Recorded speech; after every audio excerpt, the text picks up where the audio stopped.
Welcome to Live, Let, Thrive, a podcast about the Airbnb life, the share economy, and everything in between. Here are your hosts, Micah and Steve. Hello, and welcome back to another exciting episode of Live, Let, Thrive. I'm your host, Stevie Stacks, coming at you from Fort Worth, Texas, and we have a great show ahead of you on this episode 283 of your favorite short-term, mid-term, long-term rental podcast in the world. And real quick, shout out to my buddy Brian Wynn at The Muse Coffee. He's the one that keeps me caffeinated and keep this show going amazingly, all jittery and stuff sometimes, but fun. We have fun. No, this stuff is the greatest coffee you'll ever have in your life. The Muse Coffee. You go look it up online, themuse.co, and get you some of the best coffee you ever had. I'm drinking an espresso right now, and I'm loving it, and I just smell the beans. It's so wonderful. Anyway, shout out to Brian. Go to themusecoffee.co, and he will hook you up if you put LLT on there somewhere. All that magical internet stuff. But enough of that. We have a special guest.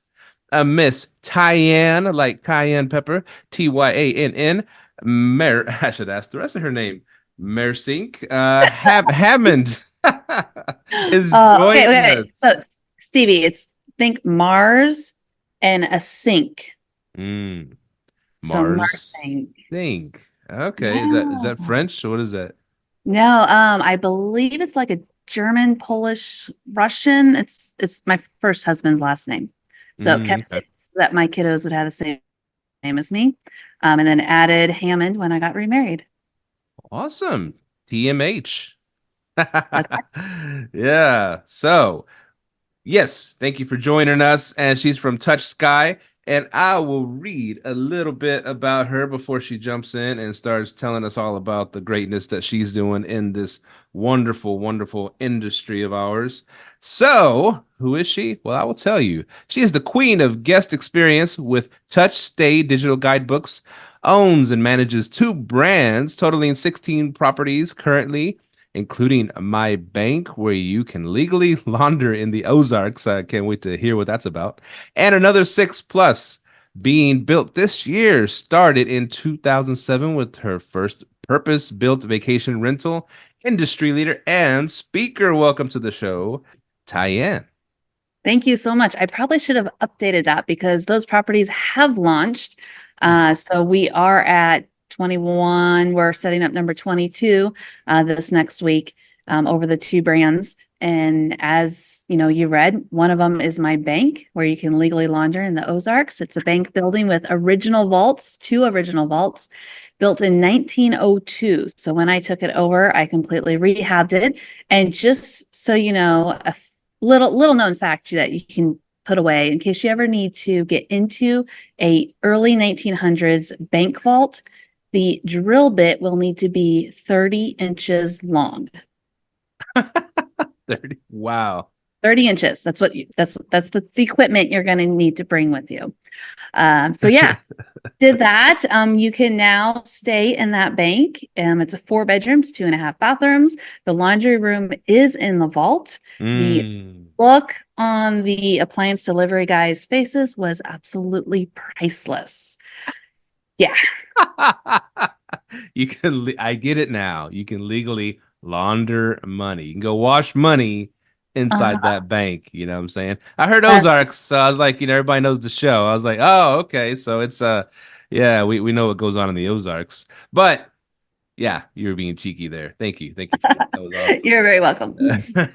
So you mentioned off the bat, and I wanna dive into so many things because we got guidebooks, you got the 2 brands, you got all this fun stuff, but guest communication study. You mentioned a guest communication study. Let's jump into that because I mean I've been doing this for a few years now. I know how important it is to say the right things and not piss off the guest and to make them happy. And so go into this study that you mentioned.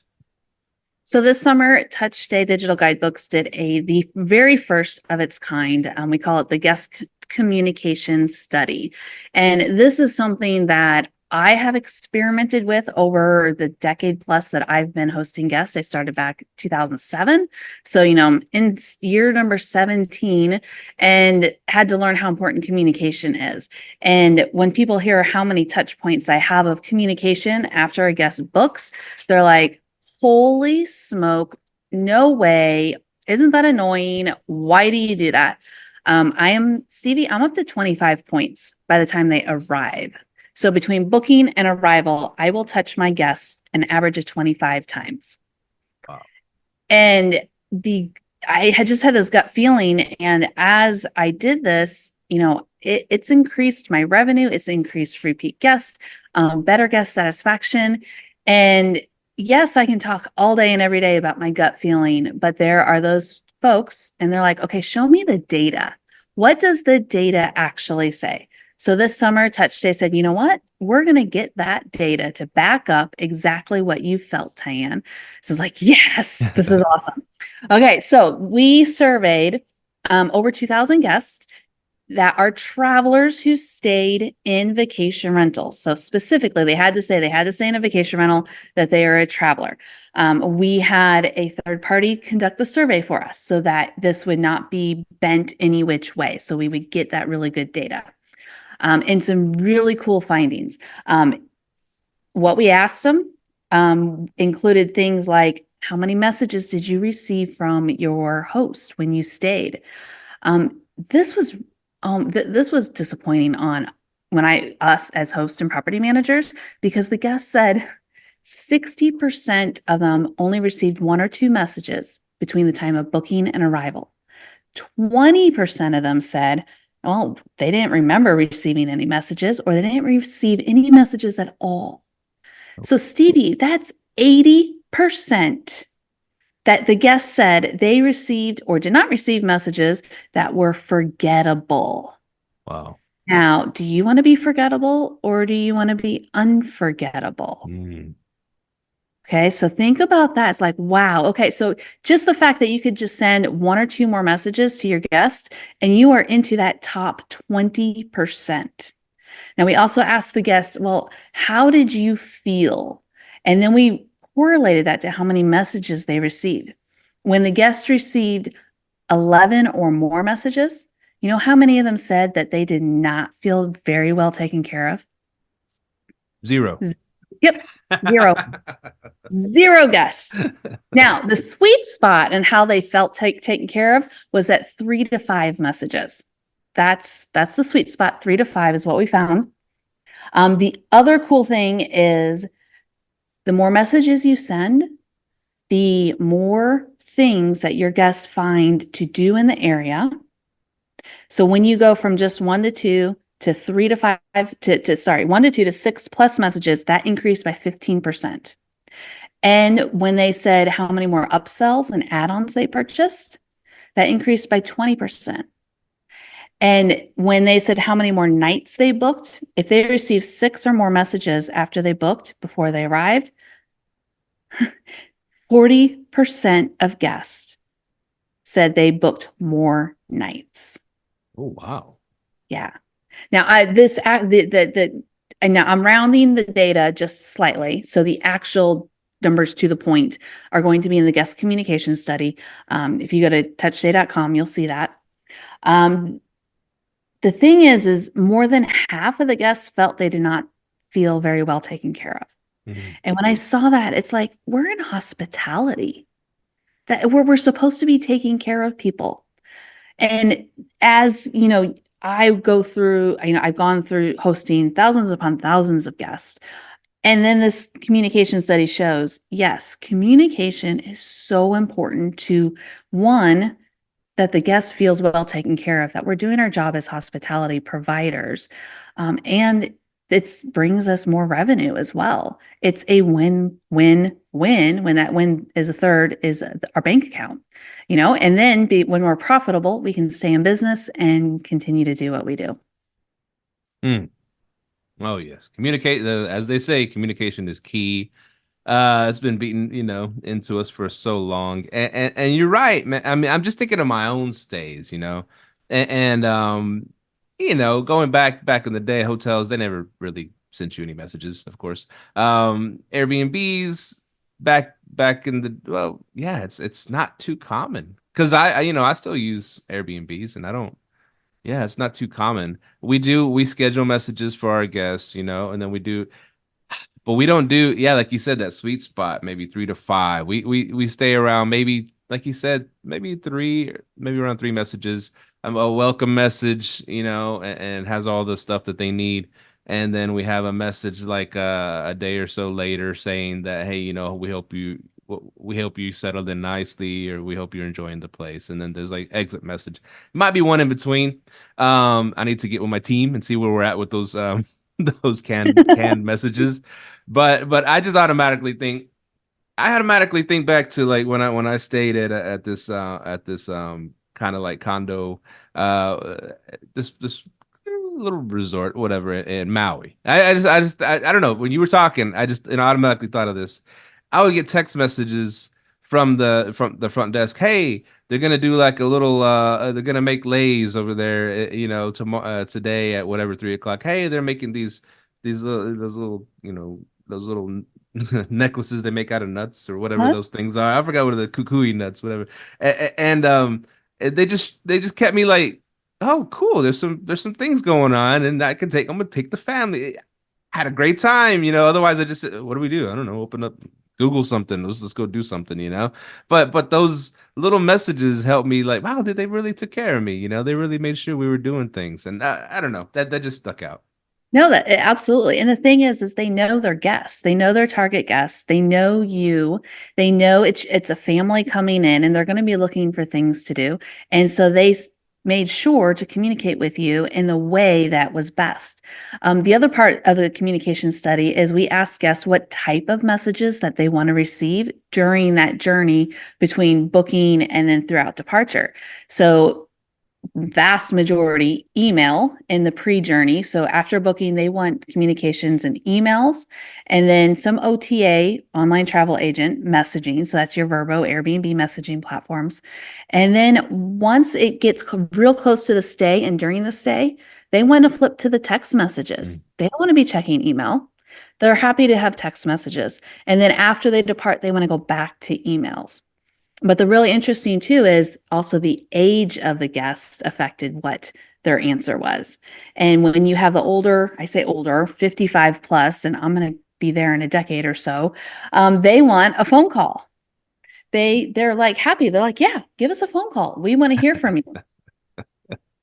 I I know what you mean, because like when you do call one of your guests for whatever reason, and I do sometimes still, even though Yep. I got my team and we got over 50 properties, I still every now and then I'll call because of something. And then yeah, the older ones that just want to talk your ear off and tell you all about themselves and what they're in town for and what they're doing and their whole fam. I'm like, okay, cool. I converse a little bit, so I'm cool with it. But I'm like, yeah, you're right. The younger ones are like, what the hell are you doing calling me? Why didn't you text me? They want I to see a text message. Yeah, we got to text them first and then warn them. Hey, by the way, I'm gonna call you. Just this me. Oh, okay, cool. But Yeah. the older ones, they're like, hey, what's going? Or they'll call you Yep. directly. What's going? They're just Exactly. old school. Yeah, old school. Yeah. And I like, so I said I have two brands of properties in Missouri. So my big properties, 4 to 10 bedrooms in size, it's mainly 3, 4 generation families that I focus on. And those are at Table Rock Lake, Branson, Missouri. And we call every single guest after arrival. We pick up the phone, we call them because we know our target guest. And it's usually generation 3 or even 4 is the one who's actually paid the bill. They're the ones that have booked, and they're the ones we're building that relationship with. But then our other brand in Missouri wine country, the historical houses, those we don't call, we text them because it is more of the folks anywhere between 25 and 45 usually who have booked the house, and we know that's the target guest who's come in and the things that they're going to do, and that they want a text. Yeah, knowing your target avatar or target, yeah, market is very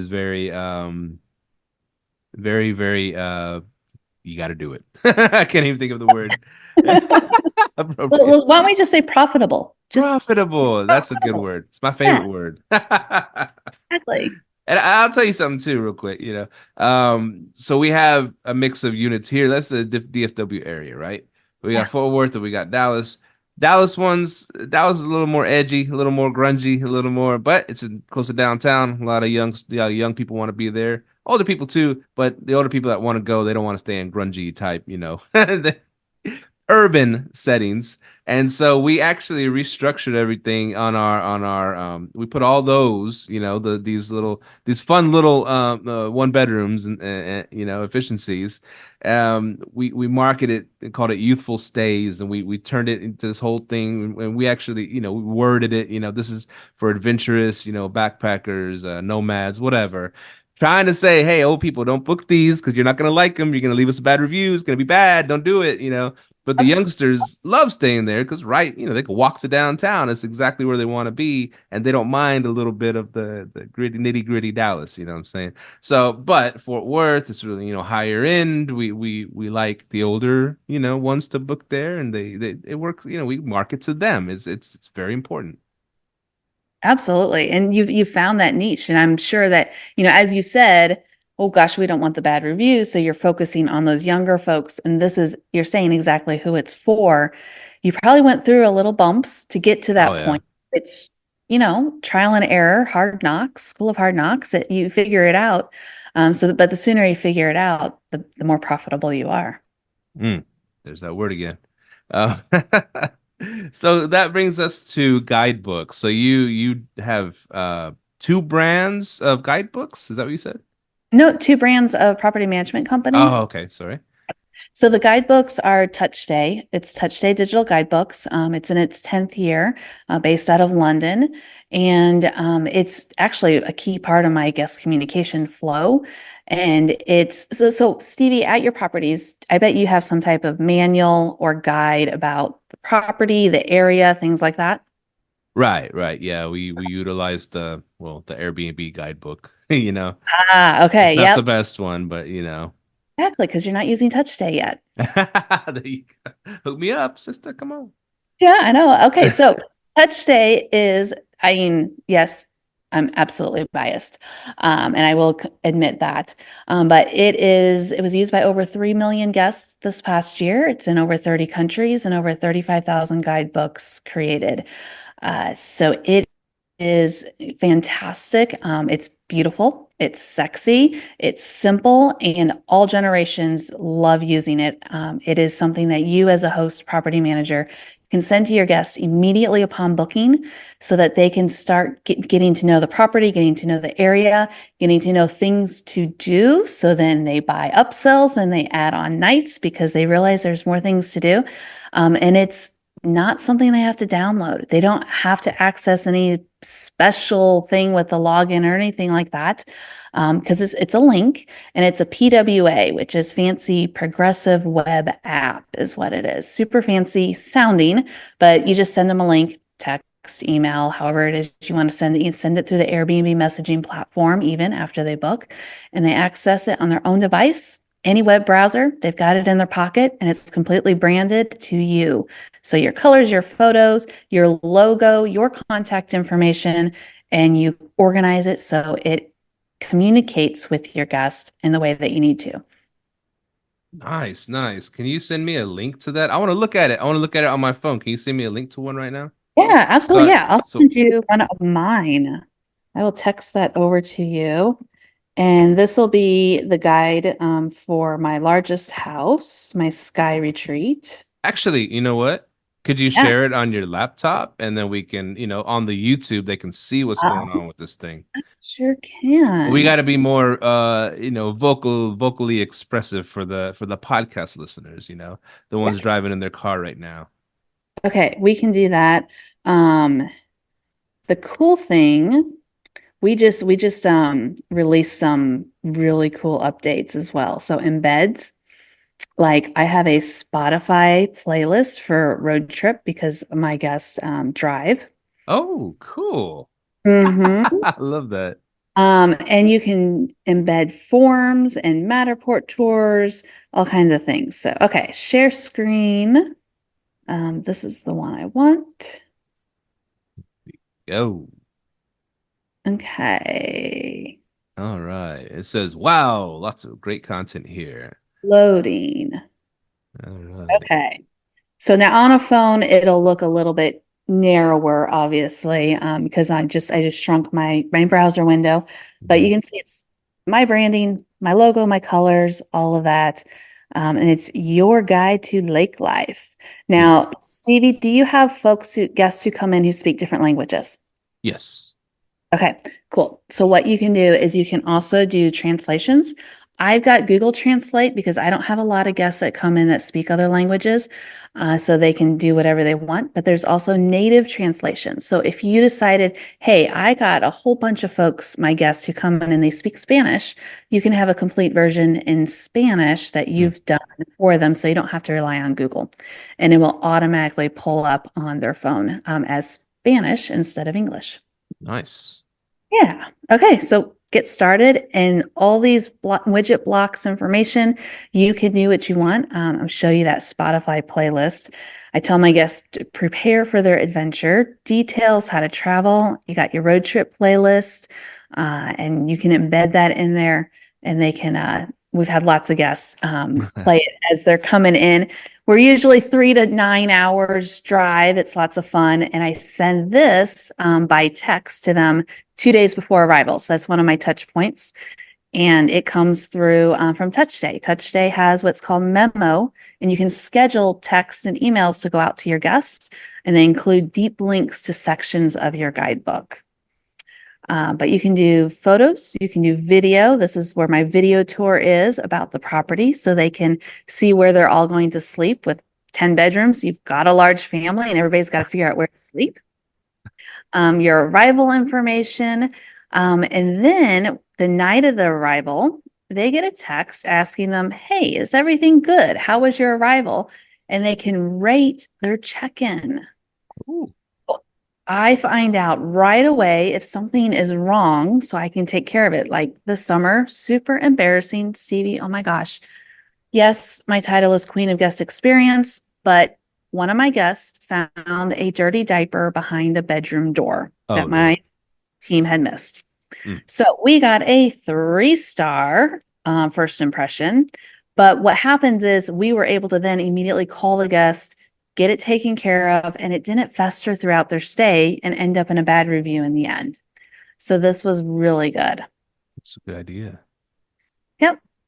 So yeah, Wi-Fi inside the house, outside amenities, hot tub. We do videos, how to remove the hot tub cover, how to use the controls, all of that.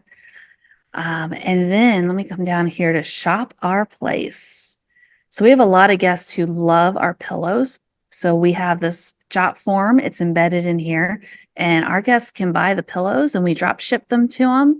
They can order a charcuterie board before arrival. They can get some swag. They can get a gift certificate. And it's all right here in the guidebook too. Oh, that's awesome. Yep. And then you've got the map. The map is awesome, where it has our local recommendations pinned. Sorry, my connection here at home is very slow tonight No worries. and very cold. How Mm. cold is it there, Dallas Fort Worth? Right now outside it's about 25 degrees, I guess. Okay. Okay. I Oh, think, cool. yeah, I think we're around 10 or so, Oh, something wow. like that. Yeah. That is cold. All right. So all these pins are you pin them yourself, but it's tied to Google Places. So it only takes about 2 or 3 seconds per place because we don't let AI choose anything. If you say, "Hey, AI, what's the best restaurant?" could totally say Subway, and we know that's all a lie. So we don't do that. But we pull all the information from Google Places, so it's really easy to do. So you can pin anything, and then your guests can filter down to if they just want to see golf, if they just want to see grocery shopping, and then you can even add notes to it. So like Harder House is the best place for meat and the biggest wine selection. And if they were to hit get directions, it takes them directly to the spot, or you can hit read more, and it's more information pulled from Google. And then all the information they need, like hours, phone number, location, everything. Mm. Then what a lot of guidebooks don't have is search. Mm. So if the guest just wants to look at your guide, is like, well, I just want to find the Wi-Fi real quick. And they don't want to open their eyes and look, they can just search for it, and it's right there. And then you go directly to it, and they can pull it up and get the info they need. Okay. Can you search pizza, or is that just whatever's inside the guidebook thing? I can do well, yes, because I've got lots of pizza in my guidebook. Oh, sweet. And guess, Stevie, pizza is my other example whenever I show people too. I either type in pizza or Wi-Fi. When and it's funny. I brought it. It's pat on my back. Funny, I brought it up. But pizza, it's like when I'm on vacation, I don't want to have a pizza. I don't want to have Domino's or what I always have at home. I want to know where the best local pizza is. That's a big thing for me. Yep, absolutely. So Cool. yeah, that's the 2-minute tour of TouchStay digital guidebooks. It's incredible. It really is. And we integrate with all kinds of different property management software, but you don't have to have an integration to use it. It's a standalone product. And then when you're integrated, that's when you get to use more of the features. Like when I send this to a guest, it's specifically for them. It's a link, and I can drop their name into the welcome. So I can have it to say, welcome Stevie to Sky Retreat. And Oh, I cool. can have your dates of stay, and all of that. And then you can use memo. So like one of my memo texts that go out includes the door code. So the morning of arrival, an automatic text goes out and says, hey, we're looking forward to your arrival tonight. Don't forget, here's your door code. That is so cool. Yeah, and one thing that stands out to me is because even though we have all, the Google and the technology and AI, like you mentioned, people still love to ask other living human beings in the flesh what's a cool place to go, what's a good place to eat, what should I do here. They still love to get a word of mouth. I think it's even more powerful now than it used to be, because Definitely. yeah, because I mean, I'm gonna trust you. I've never been there. I'm not gonna just Google something and people, those businesses can pay money to Google and make themselves rank higher and all that crap, and then put fake reviews and say they're good. But anyways, I ask you and you're like, oh man, our favorite pizza place is this. And I'm like, I'm going to that place. And so I just think that's, yeah, this is another reason why these guidebooks are so powerful. And the great thing too is, it doesn't matter where your guests come from. If they book you on Airbnb, if they book you on VRBO, they book direct. This is, separate from those platforms that you can send it to your guests and utilize it for every single guest and give them an amazing experience with you. And you are saying, hey, you booked with us. We're not Airbnb. We're not VRBO. Hey, you booked with Stevie and they're really awesome grunge studio efficiency places downtown. And this is the best thing to do. And yeah, okay, here's some things to watch out for. But, just say yo and all good. I need to hire you to do our commercials, by the way. Just say yo and all good, and then it's That's all right. good, right? Speak All good. speak speak their language. Just say yo. They'll understand what you're saying. No, this is really cool. This is really cool. And yeah, I'm gonna hit you up on this touch stay. Maybe you'll give me a good discount. Maybe you give all of our fans a good discount on this thing.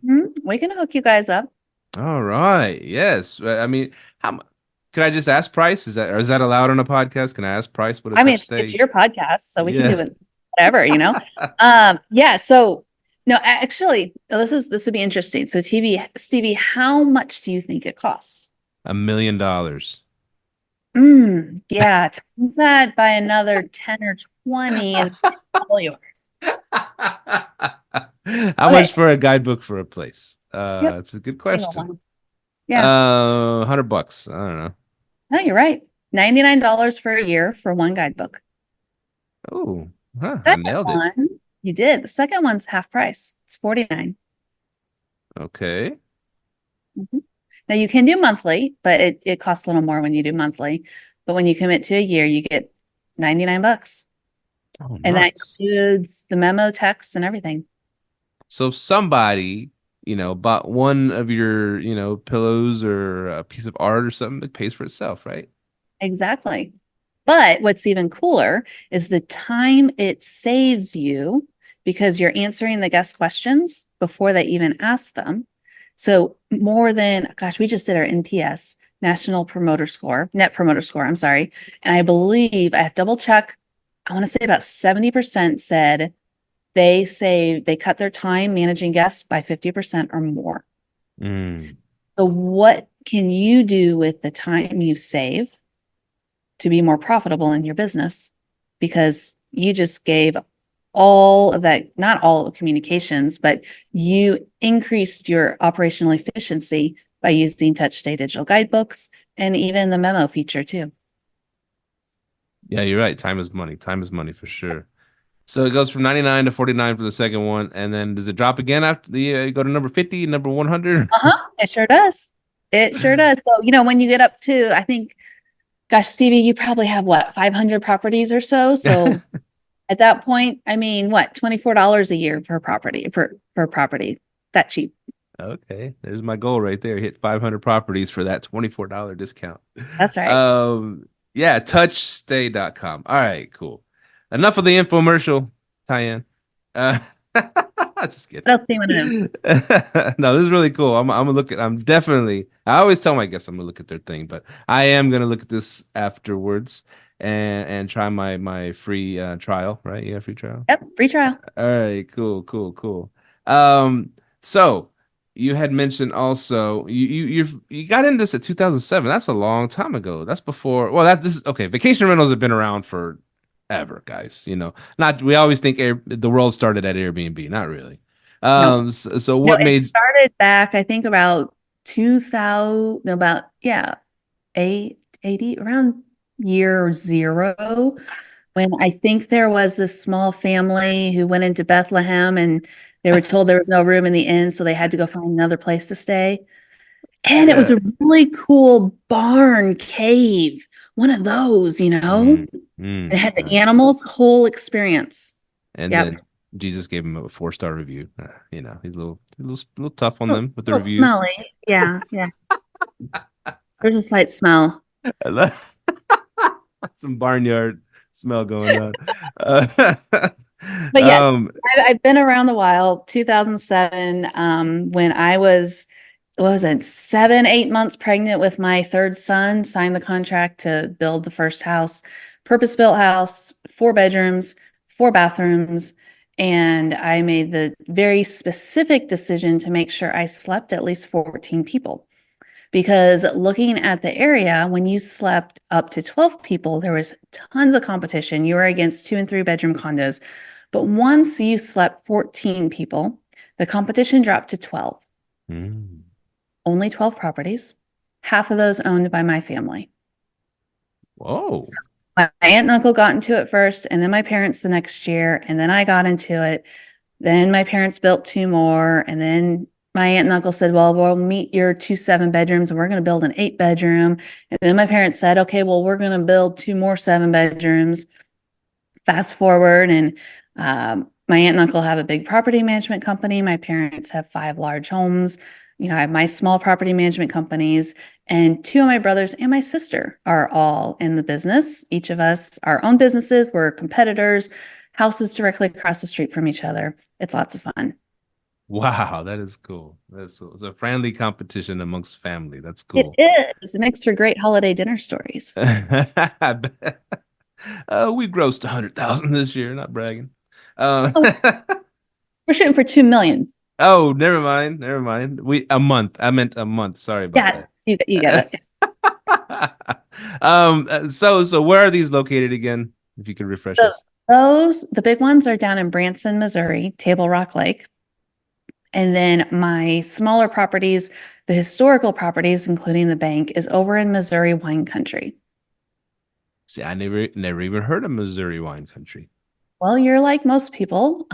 We are an hour west of St. Louis, right next to the Augusta area. And Oh, Augusta was the first dedicated wine country in the United States. August of 1980. I say it's in celebration of my birth earlier that year. And Napa Valley was second.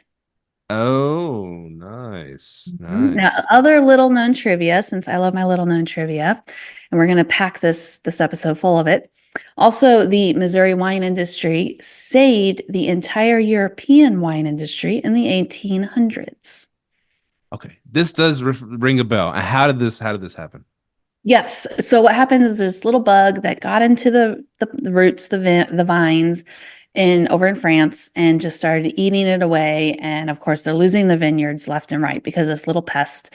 But over in Missouri, where agriculture, they've been studying things and they realized that this little pest bug hated the roots of the Missouri vines. So we sent rootstock, hundreds upon hundreds upon hundreds of rootstock over to France. They grafted it onto their vineyards and to get rid of the pest and save the wine industry. That is That's so simple. cool. Yep. Thank you, Missouri, for saving wine for the world, or French wine, anyways. Yes. That is cool. So okay, so people go there for the wine experience, kind of like Napa. Is that it? I mean, it's kind of like that. I mean, No, it's not. Well, yeah. Okay. So yes and no. I mean, you go for the wines. Yes. They people call our wines hillbilly wines. They have awards, but not quite as many as California. Uh, but it's an experience. I mean, there's live music every single weekend, year round, even when it's cold outside. You know, you get out on the deck and you drop the plastic sheets and you bring out the heaters and you still go outside and enjoy your wine and the music. And we don't have as many number of wineries, but we do have quite a few. One over in Herman, Missouri, where that I was actually born in Herman. They have the largest and oldest arched underground cellars in the world. In the world, mm. or maybe it's in the country. Yeah, but and it's yeah. So that was prohibition, all of that. And during prohibition, they grew mushrooms, and then they were back to wine. There's a pivot right there. I know. That is cool. Now, do you leave bottles of wine for your guests? We do. Okay. Yes. Yes. Approved by insurance, take care of all that. Specifically for the properties who are on the wine trail, because we know where they're coming for the wine. Other properties, we don't. We do other things like coffee, such as your sponsor, Muse. You might do that for your folks. We make sure there's local coffee in all of our places, and then other things that are very specific to our target guest. So we're very aware of that and meet those needs and wants. Nice, nice, nice. I like that. Yeah, you cater to the different needs of different guests. That's a theme in this show, big time. It is, yes. Um, and so do you own all your properties? Not all of them. No, I own six of them. So two of them, two in wine country, and then four down in Branson. The big 10-bedroom. Plus, we did the 6-bedroom with private indoor pool and spa. And then this summer, we did two houses and we added container pools to the backs of those. So we're the only ones in the Branson area with the container pools with the windows on the side, the cool automatic covers. We got some mermaids contacting us for a little retreat. Lots of fun. Wow, real life mermaid. That's cool. I was just I remember around COVID times, right? A lot of people struggled in the short-term rental vacation rental industry. But I remember my friends that they were going on these trips where they could take like two or three families and they were going to like the Ozarks and stuff like that. And they were staying at these huge places, like you said, like 6, 10 bedrooms, whatever. And I'm Mhm. like, man, I could just imagine your places did amazing at that time. We did. I mean, when COVID started, we thought, oh my gosh, what's going to happen? And we were literally in the middle of setting up that 10-bedroom house. But we embraced it. And we actually pretty much lived down there and just set it up slowly. which was very nice to take, a month or so to set it up versus other houses we usually take about a week or so. And then around middle of May, I mean, just everything opened up, travel wise, and Missouri never closed. Our governor's like, hey, use your common sense and it's all good. And so everybody decided, yep, we're coming. And it was fantastic. 2021, same, 2022, even bigger. It just grew and grew. 2023, we struggled, we didn't struggle, but we definitely dipped down, just, like the normal nationwide.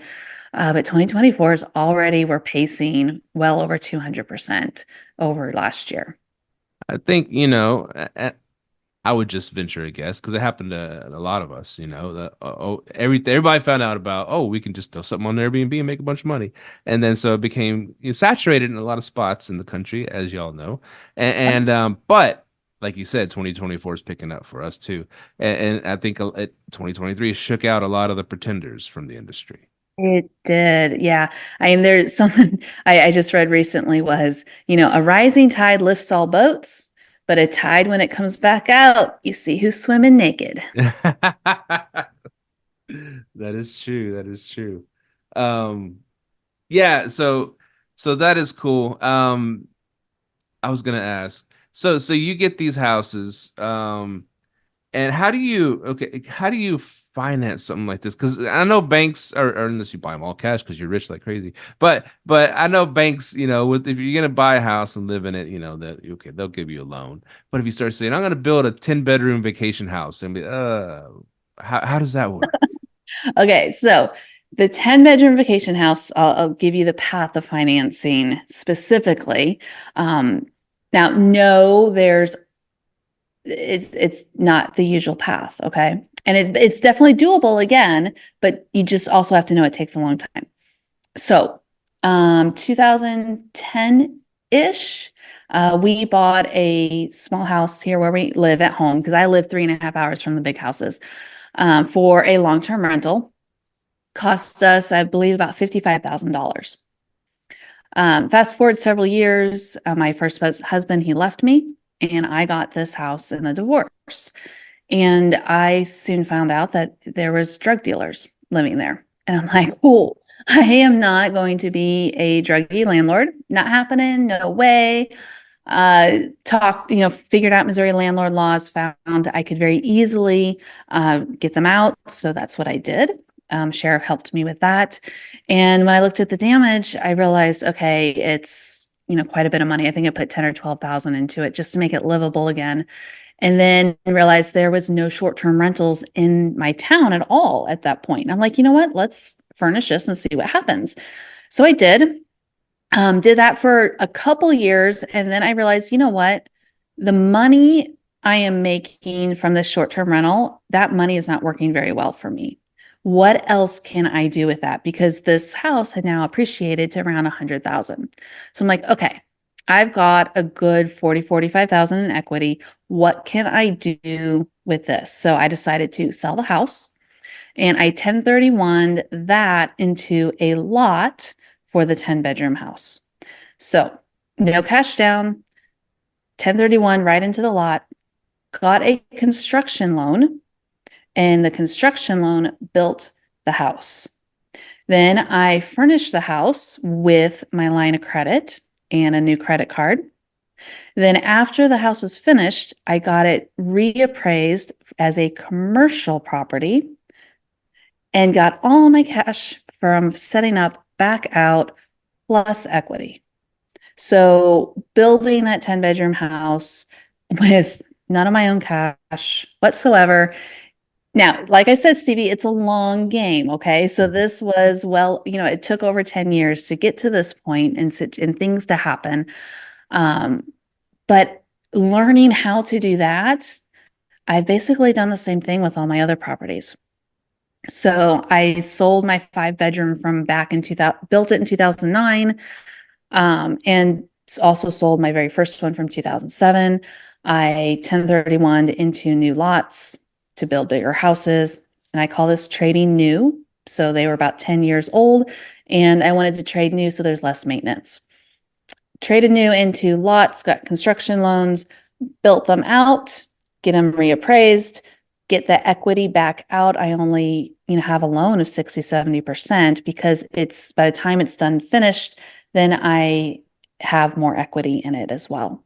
And then I can take that money, either pay myself back or go on to the next project and just completely recycle that over and over again until I want to stop.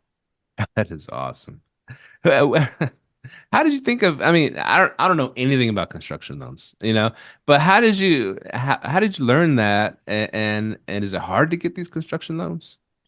So one of the good things that came from my first husband is he was in the banking system, small local bank. So I learned a lot of the banking ins and outs just because of him. And then as you grow, these aren't residential loans. These are commercial loans. It's a commercial portfolio.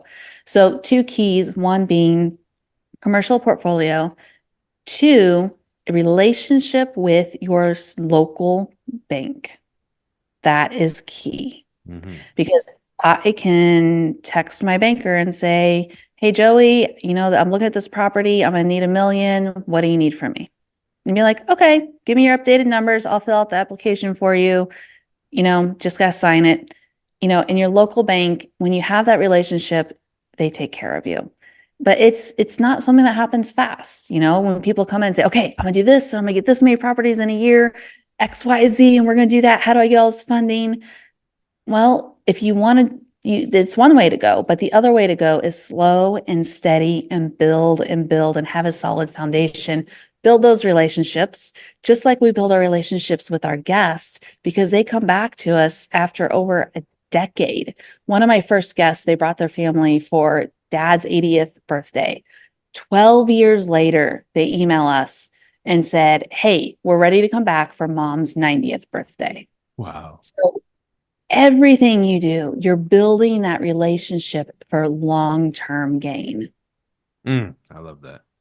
I love that. And I want to talk one thing before we end this wonderful episode. So these big giant houses. I want to know what kind of amenities you're packing these with. And then please, and let's talk about amenities that make a big difference and the ones that really don't move the needle at all, if you could go into that. Yeah. So as I said before, I know my target guest. I know who is staying there. So those are the amenities you have got to put into your house. So my target guest for the big houses, it's Grandma Sue. She's coming. She's bringing her dog. She wants to have family dinners around the table with all her grandkids and her kids, and they want to make at least one meal a day in the kitchen. So therefore, my tables and chairs have to have enough to sit the entire family, not half the group, but the entire family. So my 10 bedroom sleeps 32 people. There is seating for 34, I believe. That's a big table.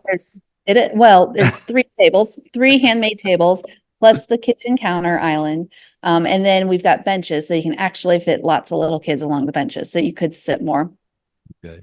Kitchen, big, double fridges, double stoves, double dishwashers, plus your appliances your small appliances that help. So KitchenAid mixer, 2 electric griddles, different things that you absolutely need when you have large families. And the reason I know these large families is because I come from one. So I am the oldest of 6 kids. When my family gets together, just our immediate family, my brothers, sisters, their kids, and my parents, we're talking 25 to 30 people. It's normal for us. I understand that. In the bedrooms, small things like every bedroom is an ensuite bathroom. No one has to share a bathroom. Making sure there's at least one bedroom bathroom that is handicap accessible with the grab bars, with the right height toilet, the right height bed, the transfer shower with the handheld shower head. Those amenities that really speak to the needs and the wants that the guests have. And your target guest, but it might not be as flashy. The ramp to get into the house versus just steps. Now, the fun stuff is knowing what they want to do. So our houses have pool tables. We try to put in the theater rooms whenever we get a chance. Every house either has a hot tub or a private pool. We've got to have a water feature. Every house has a gas grill. You've got lounging for outside. You've got a view. You got location. And then where we can, we put in the EV chargers as well. So we make sure we hit those amenities that, yeah, at first it sounds like they're basic, but they're going to meet the needs and desires of our target guests.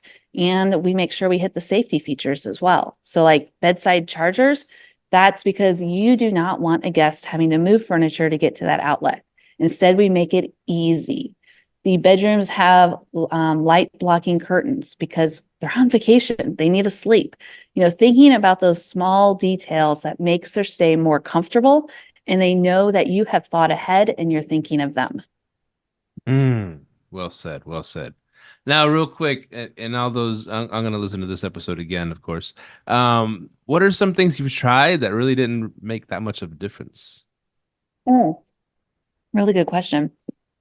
We tried to do e-bikes at the historical properties. That didn't work out too well. And then insurance didn't like it as well. So we had to stop that. Because we had insurance when we started, and then they're like, no, we're dropping you. Like, all right, that didn't work. Bikes and wine don't mix, I guess. No, yeah.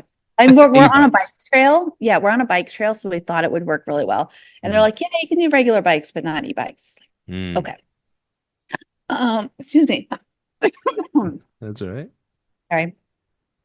Let's see. We have tried. We tried to sell tickets to like the shows and things like that. We haven't done very well with that. We're going to try again with a different way. We're going to tweak it. We have tried to do, hey, you want to do early check-in, late check-out, and try to sell it for those add-ons. Nope, doesn't work. I've got another idea to try it a little bit differently. I'm offering to extend their stay. We'll see what happens with that when we're going to start trying that in the next month or so. But upsells, we don't do too many. I think what we found, especially in the big houses, in the higher price. So in the summer and the holidays, we actually give our guests a charcuterie board on arrival, even though we do make it available as an upsell. And we've had, one or two folks, yeah, we want to buy that ahead of time. And we absolutely help them out with that. But the higher end stays, we greet them with food. And I think that's really important to know too, because these people are coming in hours upon hours of driving. And when you're greeted with a really pretty box of food, that's local and fresh and just looks beautiful, it really makes a good impact. That is cool. And that makes me think of something, because you said you give them a free charcuterie board. Charcuterie. Hey, adult lunchable. Exactly. And that's the board. It's a wooden board that you put stuff for, like cheeses and meats and sauces and all kinds of stuff. You just throw it on there. Anyways, so you give them a free board, which is cool because that's the hip trendy thing right now, by the way. And but you're servicing like maybe 3 or 4 different families in one house, and so the other, wife or husband from the other family, oh, that's pretty cool. I want one of those. And you could buy, you get one for free, but you could buy one here. That's kind of cool. Right. And we get a decent size. It's not meant to be a meal. It's just meant to be a snack on arrival. So it's not like it's huge or anything. It costs us about $60 a time. But they could definitely do bigger ones to serve the entire family. And we can help arrange that too. But we're very much along the line of, we want to meet their needs, and we'll do what we can to provide without nickeling and diming or add-ons or anything like that. So like even shampoo and conditioner, we've got giant 32-ounce bottles. They're branded with our logo, and we just keep shampoo conditioner filled at all the houses, so they don't have to worry about that. The little soaps, we have handmade goat milk soaps done special for us. When you go and you order 2,500 bars of soap at a time, the soap maker loves you. And, it's the guests get to also support another small family business. So to us, that's really important to let them know, what our mission is, what our values are, that we're a small family business We give back to the community. We're there to serve the guest and provide a safe and secure and comfortable, amazing place for them to build their family bonds, to grow with each other, strengthen friendships. And we're providing that place for them to do that. But at the same time, we're giving back to our community and making sure we give them local ideas and send them to local family businesses. Nice. And I'm thinking like the upsells too. So let's just say one of my, nitty gritty one bedrooms in Dallas. Yeah, $50 for early check-in for a couple hours early. That's a good percentage of a night's booking. That's good. But you try to nickel and dime $50 here or there. It's not really a big percentage of your nightly stay because you're charging a lot. But it would go a long way if you offered it for free. Oh, by the way, the place is ready early. Y'all could check it early. Oh, this is really cool. We get to go in there. We don't have to wait in our cars for, until whatever. And then they'll think of you when they book again. So it's all relative. Exactly. And I wish we could do more of that with especially our big houses. But, when there's a guest that leaves that morning and there's only 6 hours till the next guest comes, and it's 24 man hours to turn that place over, they are running, using up all that time to get the house ready. So it's definitely something we try to offer when it's possible. It's just on those high season times. It's not something we can do. So we find other ways to surprise and delight the guests. Nice. So the big things I got from you today, guest communication is huge, number one overall, and it really goes a long way for their happiness. I didn't realize that, but I've been in situations before where everything goes right. You don't send a lot of messages, you don't hear from them, and then they might leave. They might be cool with the place and they'll leave you a 4-star. But everything goes wrong, but you communicate with them, you're nice to them, and you handle the situations and all these things going wrong, and they leave you a 5-star review. So yeah, it's the communication that really brings them around. Exactly. And then you get connected with them too, and they get to know you. And they're staying with Stevie. They're not staying with Airbnb. They're staying with Stevie. Stevie Stacks. You're right. Well, thank you so much for Tyann for hopping on the show. Where can people find you? You can find me personally over all socials at Tyann Marsink. You can also find TouchStay digital guidebooks at TouchStay, as well as on the website, touchstay.com. You can find my properties, BransonFamilyRetreats.com in Branson. And if you want to see the wine country properties, it's Missouri House, and house is the German spelling, Haus. So MissouriHouse.com. And both those brands are on socials as well. Come follow along with us. See if you can find which property has the hidden Harry Potter room. Ooh, I can't wait to check that out. We'll have all that in the show notes. As soon as Tyann texts me all those things and I can put it to the show notes, we will do that. And thank you so much for hopping on, Cheyenne.